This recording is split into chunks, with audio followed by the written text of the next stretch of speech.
Good morning mga kabahay and welcome back po dito sa aking YouTube channel. So dito ako ngayon sa Mamplasan Exit sa may Binyan, Laguna para ipakita sa inyo ang daan papunta po sa First Park o First Edition Batulao sa may Nasugbu, Batangas. So isa sa mga pinaka pwede nyo daan ito nga po yung Cavite Laguna Expressway. Pero kung galing kayo ng Manila, pwede kayong gumamit ng South Luzon Expressway or SLEX. Yung mga sasakyan na yan, yung mga lumalabas na yan, galing po yan sa South Luzon Expressway. So ang palatandaan kapag nandito na kayo sa Mamplasan Exit, meron pong malaking rotonda. So yan yung rotonda na yan. Yan po yung palatandaan nyo, no? And then dito sa may kanan ko, ito na yung pinakaunang or entrance ng Calax po. So yan, nakalagay. So mula dito, babaybayin natin ito papunta po sa Santa Rosa Tagaytay Road. Okay? And then mula po doon, diretso na tayo papunta pong First Edition Batulao.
So yun nga po, no, pag kumaliwa kayo dito, papunta po yun ng Nubali. Pag kumana naman, papunta po tayo ng Tagaytay. So dito po yung papuntang First Edition Batulao.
Mula po dito, kakanan naman tayo. Papunta po sa Tagaytay Rotonda o Tagaytay Town proper, ano. So, dire-diretso lang po ito going to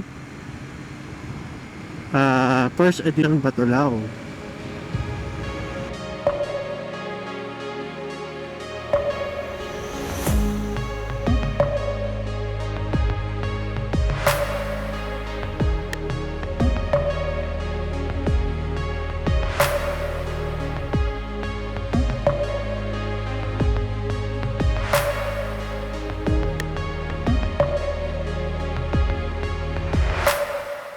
So, ito na po yung rotonda sa may Tagaytay. So, ito, pagka kumana ka naman dyan, pupunta yan ng Silang or Dasma.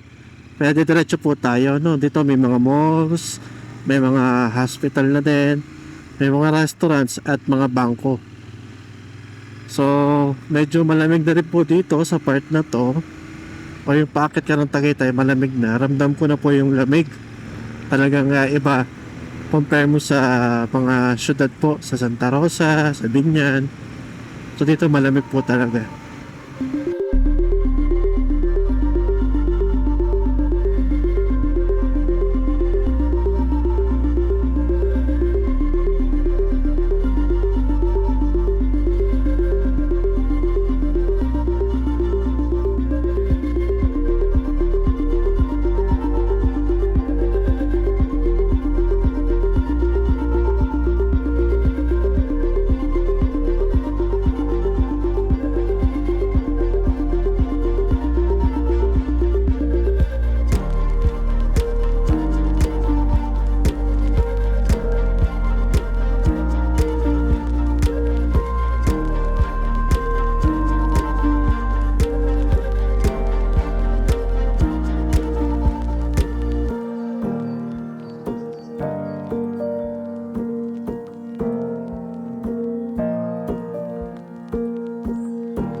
Kaya kung napansin nyo po, nakalagpas na po tayo sa arko ng Nasugbu. So ito na po, nasa Batangas na tayo. Pero malamig pa rin naman. At sa malapit pa rin naman po sa mga pasyalan sa Tagaytay kung sakali po, like Twin Lakes.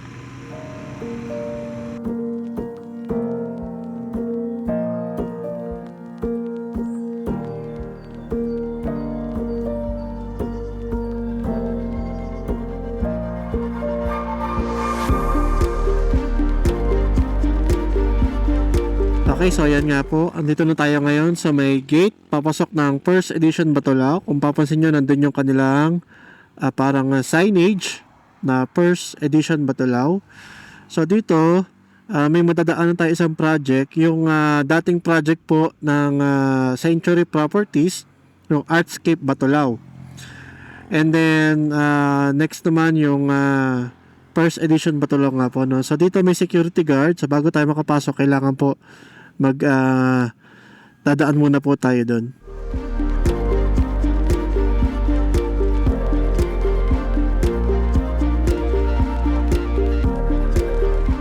So ito na po yung pinaka gate or subdivision entrance po ng First Edition Batulao.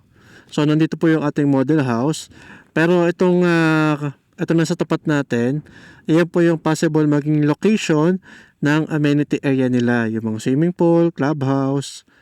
So yan po. So ngayon, ginagamit nila as office itong nasa tapat natin na yan, ano, yung Show Village. So park muna tayo, tapos punta naman tayo po sa mga model house nila. Okay, so yan nga po, dito tayo sa may sales office ng First Edition Batulao. So kung gusto nyo mag-reserve ng unit, dito tayo magta-transact. So dito naglalagay na rin sila ng mga parks, playground, kung gusto nyo pong papuntahin ng mga anak ninyo.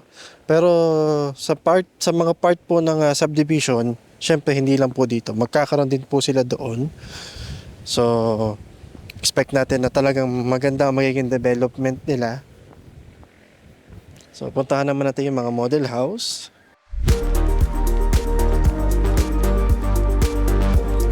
So ito naman po yung mga model house nila. May mga video na po tayo nito kung gusto nyo pong panoorin.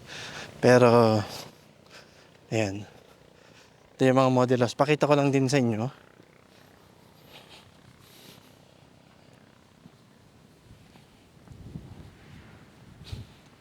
Okay.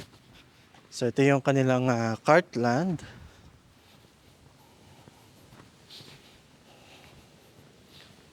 So ito yung kanilang Cartland. May mga available po sila nito sa ngayon. So lahat pala ng mga unit nila dito may mga fence at saka gate na. So yung Cartland, typical lot area is 88, floor area is 54. So yan.